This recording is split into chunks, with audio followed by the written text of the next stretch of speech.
Welcome to Midweek Mysteries, and thank you all for being here. I am your host, Nick Ryan.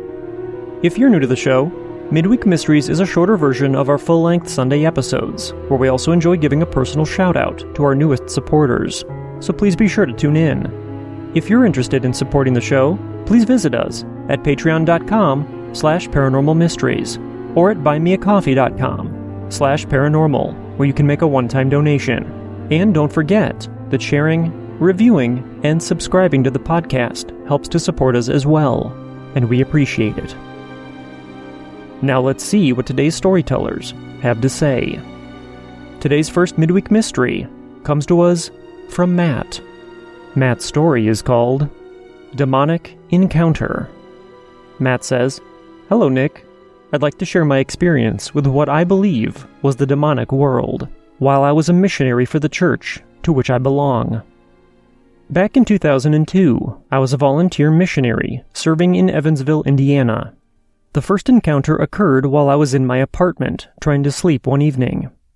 My missionary companion was sound asleep across the room from me, and I was fully awake, thinking of the day's events, when suddenly I felt eyes on me. It's interesting, as humans can feel eyes on you when someone is staring at you, whether you're in public or private. Well, I felt these eyes on me, and I also did not feel like we were physically alone in our room, which sent a shudder down my person. I scanned the room, and suddenly locked onto a dark figure standing in the doorway. Its presence took up the whole of the doorway. Anger and darkness exuded from this entity. There was no light reflecting off of it, but it appeared to be made of dark matter, or pure shadow. I could see its head turned to the side as it looked at me, and for some reason, this entity was not stepping across the threshold into our room, but seemed restricted somehow. It made no noise, and it did not move, but it felt very physical in a way, but not physical at the same time. I was scared and shocked, but for some reason, I was not fearful of it.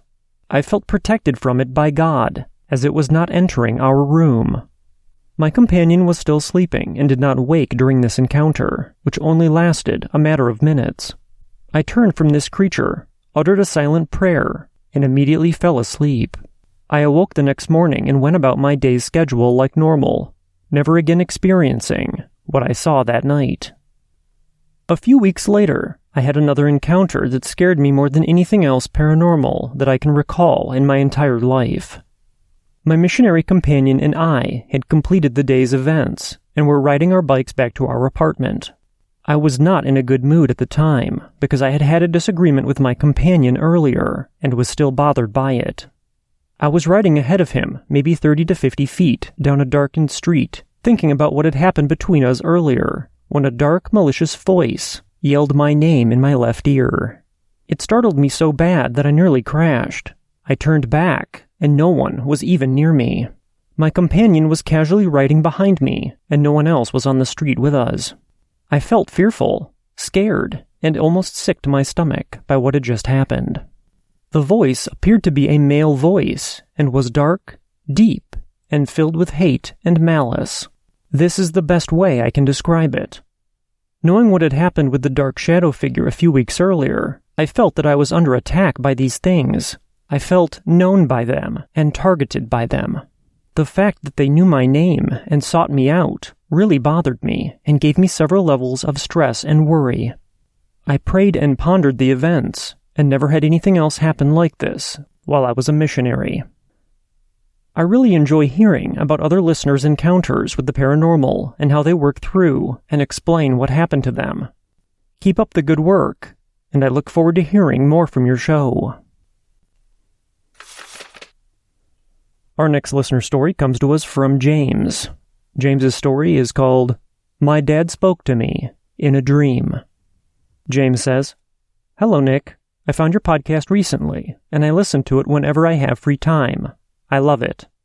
I have a story that I'd like to share with you. I don't know if this counts as paranormal per se, but I believe it's worth telling. Do you believe in spirits communicating through dreams? Is it just a coincidence, or is there something real behind it? Here's my story that I believe to be more than just a random dream. Here's a little backstory to help you understand. My dad was not an affectionate person. He hardly ever told me that he loved me or that he was proud of me. However, he was the kind of guy who would be at a store, see your favorite candy, and buy it because he knew that it would make you happy. My dad passed almost 6 years ago. I got a call early in the morning from my grandma telling me that my dad was dying and that I had to come over ASAP. My grandma lives an hour and a half from me, and my dad passed before I could make it there. We had the funeral 2 days later, and he was cremated that same day, and the day after I had to go back home because I had to work. After saying goodbye to my grandma and my aunts and uncles, my grandma pulls me aside and says, "This is your dad's favorite jacket. I think you need to have it." My dad wore this jacket almost every day, and it was something you never saw him without. I went to bed that night and had a dream. And a little side note, I do not dream often. In my dream, me and my dad were in a log cabin, as he lived with my grandma in a log cabin house.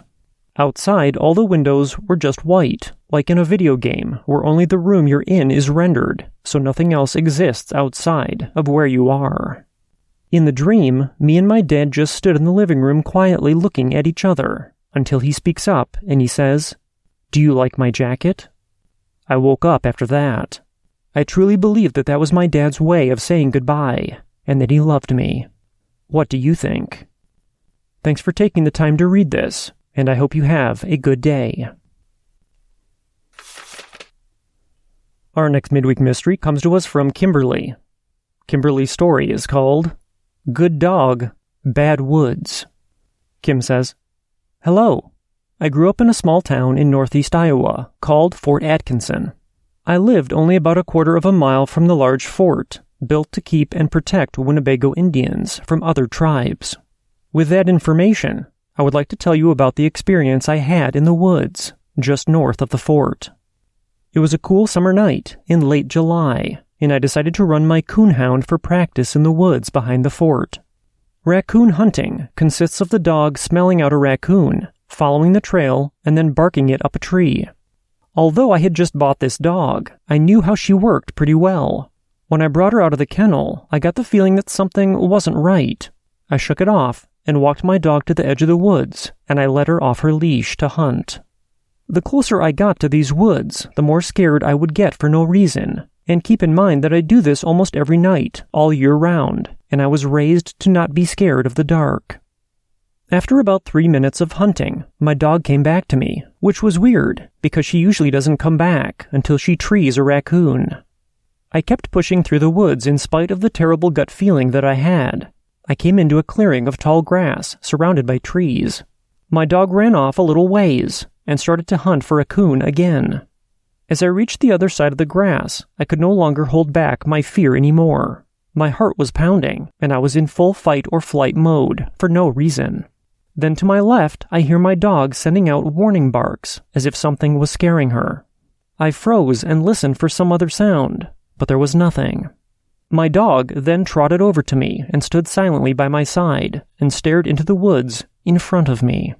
I decided to take a step into the woods, and just as I did, my dog jumped in front of me, as if to tell me to stop walking. My heart sank as I pulled my flashlight up to shine every inch of the woods. All of my senses were in overdrive, and I remember hearing nothing but dead silence. No crickets, no birds, no wind.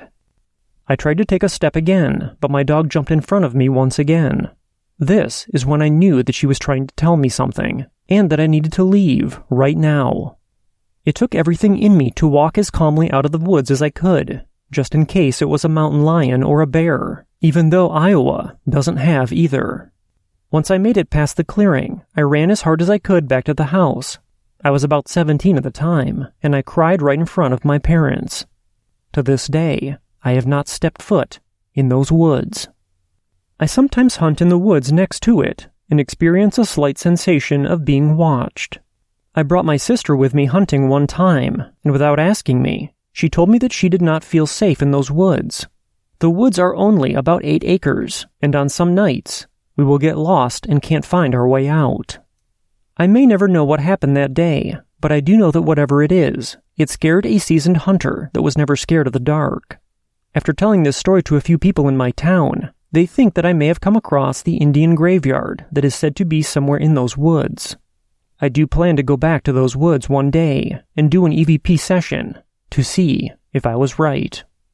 I am happy that I stumbled across this awesome podcast because it feels good to know that I am not the only one who has seen things that they cannot explain. Our last listener story comes to us from Michael. Michael says, "Hello, Nick. I have been listening to your podcast while at work, and I've been fascinated by the strange tales that other people have shared. Today, I'd like to share one of my own. I have seen and experienced a number of unexplainable and paranormal things during my lifetime, but this story is one of those few things where both my wife and I experienced it at the same time, but from different perspectives. This all happened years ago, when we drove out to meet my wife's parents and siblings for a Thanksgiving weekend. We were all staying in a large, renovated cabin on the south face of Mount Rainier. The cabin had a pair of bedrooms downstairs, a large open kitchen, and a living area with a hearth, and a third bedroom loft area. At the time, my wife and I had only been dating a year or two, so her parents insisted that I sleep in the upstairs loft area with her 3 younger brothers, and she elected to sleep on the couch in the main living area. We had a fun time in the snow. We ate dinner, and everybody settled in to go to bed. My situation upstairs was less than ideal, with 4 of us guys and only one bed, and most of us chose to throw blankets on the floor and sleep there. I wanted to get a little more space, so I laid out my bedding in the open door adjoining closet. On that first night, there were some creaks and groans, but nothing out of the ordinary. I had convinced myself that either I was hearing one of the boys get up to use the bathroom, or somebody downstairs had done the same. Either way, it wasn't enough to cause me to question the source. But the second night, the activity increased. It began with the sound of footsteps in the bedroom upstairs, like somebody was pacing around the end of the bed. When I rolled over to see who was keeping me up, I was surprised to see that no one was there. I could see the bundled forms of all 3 brothers on the bed or on the floor. Then, the distinct smack of a picture frame falling off the wall. This awoke the eldest brother, who sat up and looked at me. A photo on the wall by the closet door had come off the nail and slid down the wall on its own. I whispered out to the oldest brother, but he replied that he hadn't moved, and he thought that it was me. I rolled over, telling myself it's just a silly old log cabin, and I was imagining things. It was then that I felt a sense of tingling dread move over me. I had felt it before in the presence of strange things, and I have felt it since, so I knew something was wrong. That primal sense of goosebumps, or that someone somewhere is watching you.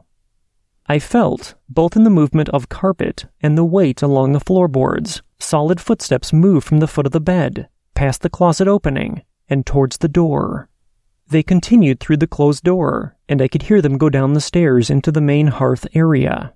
As I sat there in the dark, I was very confused, but somehow convinced myself that it was all in my head, or that I was dreaming, and I then fell asleep.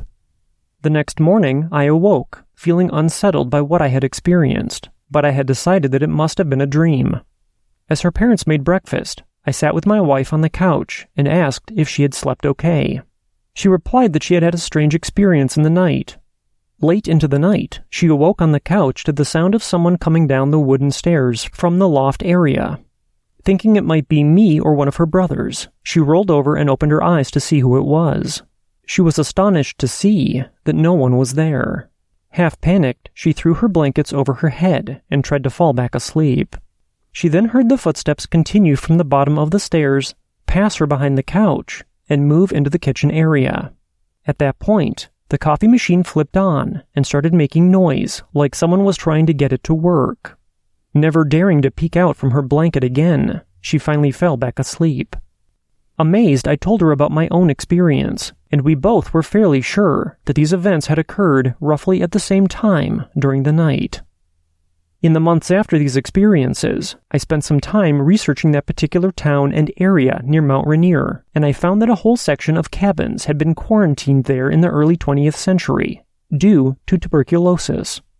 A number of women and children were boarded up inside of the cabins and not allowed to leave, many of whom died inside. Some of these newly renovated cabins are in the very same section as these quarantined areas. Her parents may remain skeptical, but my wife and I believe we may have experienced something paranormal in that snowy Thanksgiving twilight. Thank you for taking the time to read this, and keep up the great work. Michael.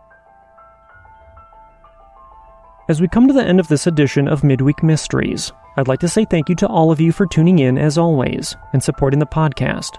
And a special thank you goes out to Matt, James, Kim, and Michael for writing in and sharing their experience with all of us.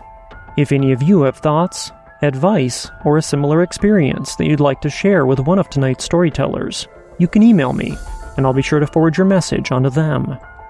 If you've witnessed something unexplainable and you'd like to have your story shared on the podcast, please contact me at paranormalmysteriespodcast@gmail.com or visit paranormalmysteriespodcast.com and click on the Tell Your Story link. All of our contact information can be found in the show notes. Until next time, I hope you all have a safe and healthy rest of the week, and we'll see you back here on Sunday with our fourth and final part of the Roswell interviews. From all of us at the Paranormal Mysteries Podcast, thank you for listening, and we hope that you all have a wonderful holiday and a very Merry Christmas.